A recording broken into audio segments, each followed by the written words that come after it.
Hey. Time for another out-of-this-world story from rSpace. On paper, it looked like your standard suburban success story. High school sweetheart-style romance, nearly 2 decades of marriage, a teenage son prepping for college, and 2 adults cruising into middle age with matching coffee mugs.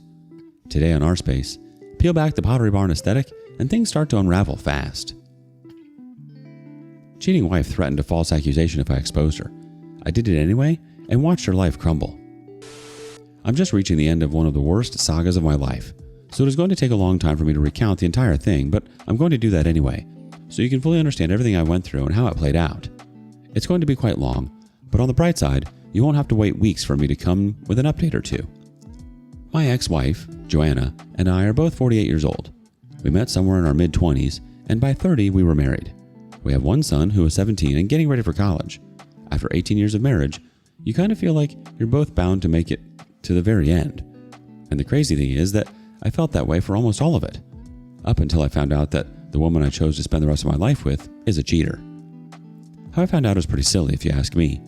We were watching a movie when a woman got caught cheating on her boyfriend, and I criticized her for how oblivious she was.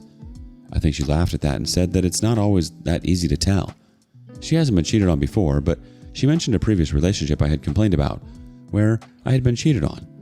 She said I had no idea, even though the signs were obvious in retrospect. What made it weird was it seemed less like she was pointing it out and more like she was attacking me. I chose not to engage that, so I just told her that cheating was stupid, generally speaking, because you can always just leave instead of needing to sleep with someone while in a relationship. Her only response was, "You don't know why people cheat. Sometimes they have reasons." I said nothing to that because I didn't know what to say to it, but it was odd to me that she was choosing to be so apologetic and defensive of cheating, because we had talked about it in the past and she had criticized it as much as I had. I didn't take that as an instant proof that she was cheating, but it was something I kept in mind. What made me even more suspicious was the few occasions after that when she came home a little later than usual and didn't have a solid reason for it. That might have happened before, and I didn't really take note of it, but the last conversation we had around cheating sort of put me on guard. Like I mentioned before, I had been cheated on before, so it felt like the wound reopened a bit, and I was sensitive to the topic. At a point, I realized that I was giving myself too much anxiety over the issue. I didn't want to just sit down and tell her how much her comments the other day had been sticking around in my head, because it seemed like a pretty silly thing for me to be so concerned about, especially since the conversation had happened about 2 weeks earlier. Since I'm a big Reddit user, I just decided to do my own snooping instead of letting the whole thing get to me. I've seen it work out for a lot of people here, so I thought that the same could be the case for me, and thankfully, it did happen to be. I checked Joanna's phone the first chance I got. I've never done it before, so I'll admit my heart was pounding since I didn't want to get caught and have to deal with the fallout from that. It went well though, considering the circumstances. It wasn't hard for me to see that she was cheating on me with a guy called Paul. I knew a Paul that she had mentioned before had been employed at her place of work about a year ago, and doing a little digging, I was able to find out that it was the same guy. That part wasn't surprising. I did as much reading and documentation as I could before I started to get way too anxious, but in that time, I was able to see that they had been sleeping together for at least 3 months at that point. That alone was enough for me to know that any remorse she tried to wield if I confronted her would be absolutely fake. There's no way you keep an affair going on for that long and actually find space in your heart to honestly regret it. She had way too many opportunities to end things. I think what was really hurt was that, at the moment, I realized that the situation was going to have to end in divorce. I knew I couldn't spend any longer with her. Here's the part where I know a lot of you might say I played my cards very wrong, and if so, I agree with you. Here's the thing though, I was angry. I was very angry. I hate having to say this, but a little over a decade ago, I got a bit too furious in public over some things that involved my son. I got hit with a disorderly conduct charge, and I had to go for mandated anger management. Since then, I've been a lot calmer and I've managed my anger in a healthy way when it does have to come out.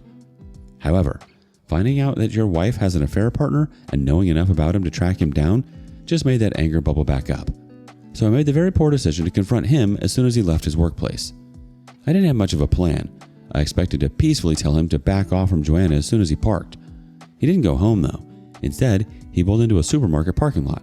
So that was the point where I decided to approach him. When I walked up to him, I was walking pretty fast and it was clear that I was angry, so I wasn't surprised that he seemed taken aback. However, I could tell when he recognized who I was and that was when his whole demeanor changed. I remember sticking my finger in his face and daring him to act like he didn't know that Joanna was married. He didn't say anything to that. He just looked scared. I asked him to explain why he was fine with cheating with a married woman. Looking at him, I took a guess that he was probably married or in a relationship, and he couldn't say no or shake his head, so I assumed that was the case. His saying essentially nothing was probably the better way for things to go because it somehow stopped my anger from getting out of hand. I told him to stay away from her, even though I knew I didn't want anything to do with her.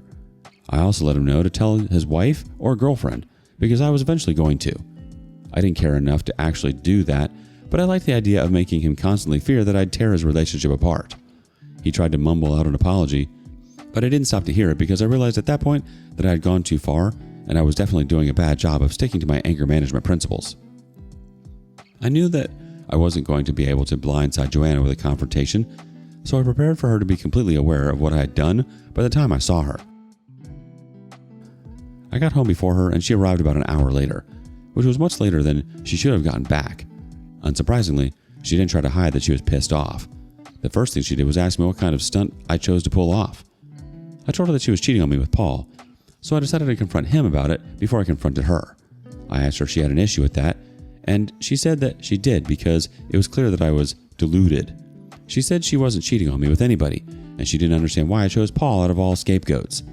She was clearly trying to gaslight me, and I knew I wasn't going to stick around to let it happen. I told her that I had seen the text messages on her phone. She paused for a little bit, and then said that I was losing my mind. She handed her phone to me and said that I could show her where I had seen the evidence of cheating. I knew that she must have deleted the messages, but I still decided to check, and yep, everything was gone. I considered keeping it to myself that I had the messages documented, but I was too pissed off to try to play anything strategically. When I told her, she tried to grab my phone from my hand, but I pulled it out of reach and laughed at her. I told her there was no excuse she could give any longer, because I know she was a cheater. I think the fact that I had her cornered pissed her off. If you know so much, then maybe you know that you've been a crappy husband, and that's why I had to look elsewhere. Maybe you know that you haven't been satisfying me the way you should, and I have talked about it enough. Even though I knew that I had nothing to do with her in the future, that part still hurt. It's harder to judge yourself, honestly, but I knew the part about me being a bad husband was a lie. The only reason she could have been saying that was because, truly, our bedroom life hadn't been as good as it was before. But that all started after I had back surgery 2 years ago. Because of it, I lost some flexibility, and I can't do what I used to do. She knew. I tried to compensate in so many ways, and I think I made up a big part of that gap. So for that to be an excuse for her to cheat just didn't work. I said as much to her. I told her that she was looking for a justification so that she wouldn't be a bad person. But I let her know that she was a bad person regardless. I told her that we were going to get divorced, whether she liked it or not. Her next strategy was to try to guilt me. She said that I'd be the one breaking the family apart and that our son would have to grow up with divorced parents. I told her that she was the one who had broken the family apart with her actions. I wasn't the one to blame for the whole thing. Plus, our son wasn't 12 or something. He was already making plans for college. His parents' divorce would hurt, but it'd hardly be the kind of thing that destroyed his life. When I made it clear that I wasn't going to allow our son to be used as a pawn in the whole thing, she changed her tune, and suddenly, she didn't care. According to her, I could do what I wanted to do, and that unlike her, who still looks good for her age, I'd have a hard time finding anyone after her. I didn't even say anything to that because it sounded so silly to me. Was I supposed to say that I'd stick with her just because I wouldn't find another woman afterward? I'm 48, so if I never get into another relationship, I'm sure I'll be able to survive that. Then, from that, she went on to tell me that she was about to take half of everything. We were too disproportionate in how much we had contributed to the marriage, so again, that wasn't a big deal. It's not like she was a housewife or something, so her taking half would simply be her taking her own half. I didn't mention that, but I showed how unconcerned I was. I still find it silly that someone who is cheating tries to fight to keep things together once they get caught. Why wouldn't she just take that out of and be free like she wants to be? You can't eat your cake and have it, but that's clearly what she was trying to do. She was dodging accountability so hard too. But once I made it clear that she was at fault, she just kept trying to find ways to gaslight me and make me seem as if I was the stupid one for wanting a divorce. It was pissing me off so bad in that moment, and I had to force myself to keep it together. I think it was my realization that she was dodging accountability at all costs that made me decide that I was going to deliver that accountability whether she liked it or not. So I told her that I wasn't going to let her get off clean, because that's what I considered a divorce to be. I told her that everyone had to know the kind of person that she was, and I wasn't going to leave the room for people to try to guess why she had split. Everyone close to us would know that she had been cheating on me with a coworker, and I was going to make sure of that. She flipped out at the mere suggestion of that. I'm sure she'd been planning to control the narrative before, but she knew I had copies of her conversation with the affair partner, and my threat suddenly made everything very real. Very surprisingly, her tactics changed immediately, and she began to beg. I was very surprised because before that, she had been acting as if she had nothing to lose. She acted like she was in control, and as soon as I showed her that she could potentially be put to shame, she knew that she had to find some way to stop me. I guess that in that moment, the begging was the first thing she thought would appeal to me, but it did the opposite of that. She had been mean-spirited and cocky for the last few minutes, and now suddenly she was trying to grovel. It wasn't going to be that easy for her, and after she begged for about 5 minutes, she realized it wasn't going to work on me. Then once again, she changed her strategy. She started getting very aggressive with me. She brought up my arrest and said that she lost a lot of love for me after that. It seemed like she was trying to push my buttons, and I hate to say that it was working. Majorly because the arrest was a sore spot for me, especially now that I had made so many moves to improve on my flaws. She was basically losing her mind, or at least that's what it seemed like. She started getting up all in my face, and I admit that I pushed her back at least twice. I realize now that she was trying to antagonize me, but it wasn't that obvious in the moment. At one point, I had to hold myself back from hitting her because she was really driving me nuts. Now, after the fact, I realized that her objective was to try and get me to flip out. She wanted me to hurt her in some way because that certainly would have given her something to use against me. Thankfully, I was able to keep my anger in check enough to not do anything that would have been extremely stupid. Knowing this, it makes sense that when I didn't take the bait, she decided to go nuclear.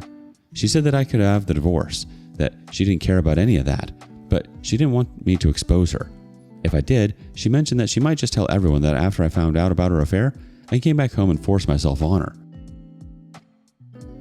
When she said that, I think my mouth actually fell open, because I never imagined that the same woman I had been married to for so long would stoop to such a level. It made no sense to me. But now that the whole thing is over, I think that she had been over the marriage for a long time and had probably started to resent me. When I caught her cheating, she couldn't bear to see me with the moral high ground, especially because she had already given herself reasons to feel like her affair was justified. Somehow, in that moment, I had the presence of mind to start recording. I was able to open my phone's camera with a double tap of the power button, and then I started to record with the tap of the volume button. She didn't know, and that's the only thing that saved me. I missed the first time she made a threat on false accusation, but I didn't miss the second and third time. She said she wouldn't mind destroying my life if I chose to destroy hers. She kept acting like she was giving me a very reasonable choice, and I was the person being unreasonable. Ultimately, I told her that I wasn't going to expose her, but the divorce would still happen. She said that was fine, and then she walked right out of the house. I assume she probably went to cheat on me with someone else, if not her affair partner, but I really don't care. I was glad to have her out of the way in such a charged moment. The next day, I went straight to a divorce lawyer to get the process started. I needed to be away from her as soon as I could be. Fortunately for me, she didn't waste time signing the divorce papers either. It was clear she wanted to be away from me so bad. The last time we tried to be agreeable with each other was when we explained to our son what was going on. He teared up a little, and he clearly looked pissed about the situation. But besides that, he took it relatively well. The divorce was simple. Custody was split down the middle, we kept our individual cars, and we agreed to sell the house and split the profit on it. After all, our son would be going to college and the house would have been too big for any one person to stay in alone. There was no alimony either since our income was relatively equal. Despite the evidence I had of her cheating, I didn't really get much of an advantage in the split. What I got was good enough though. Now the real drama started when I decided to expose her. The divorce was over and I knew I had the evidence on her threatening to falsely accuse me. So I put together a convenient message, created a group page with as many people as I could think of, and then I sent a message with everything they needed to know. I included the images of her conversation with Paul. However, instead of having to go through the whole mess of having her falsely accuse me and then needing to debunk that, I simply included the video as well. It was everything that everyone needed to know about her true nature. Needless to say, she called me, furious. I think she feared that I might have been recording her because, as angry as she was being very controlled with the things she said. I played it cool though because I was finally in control for the first time, and I liked how mad it was making her. I let her scream and shout, and as soon as she was done, I hung up on her. I had to deal with so many people calling me to ask what was going on, but while I gave a few of them the context, I let most of them know that everything they needed to know was in my messages. I learned from one of our mutual friends that Joanna had tried to turn them against me. She had come with all sorts of stories, which he knew were lies. However, the one thing he did know was true was that she was fired, because I added about 3 of her coworkers to the group page. I don't think anyone wants to work with someone who threatens to falsely accuse people. On top of that, people had started to distance themselves from her. Ever since then, we've probably spoken like 3 or 4 times, outside of things relating to our son. I'm glad to see how miserable she looks every time I encounter her. She might have checked out of the marriage early and thought she was unhappy, but I was glad that she was getting to see what real unhappiness was. If only cheating could solve what she was going through at that point. So that's it. It was such a mess, and this isn't more than a few months past, so I still feel somewhat scarred by it, but there's always room to move on, and I'm going to make sure I do that. She folded when she realized she wasn't in control anymore. All that ego just melted the second her little house of lies started to fall apart. And her suddenly caring about her reputation? Please. She wasn't worried about your marriage, your kid, or the fallout until she got caught. You're right. She had so many chances to stop, to be honest, or at the very least, to walk away clean. But she didn't want to be free. She wanted you stuck while she played house with someone else on the side. And when that didn't work, she tried to burn it all down. What do you make of this? Share your thoughts with us in the comments below. And thank you for joining us today on rSpace. Be sure to like and subscribe and hit that notification bell so you don't miss out on our next video. See you next time.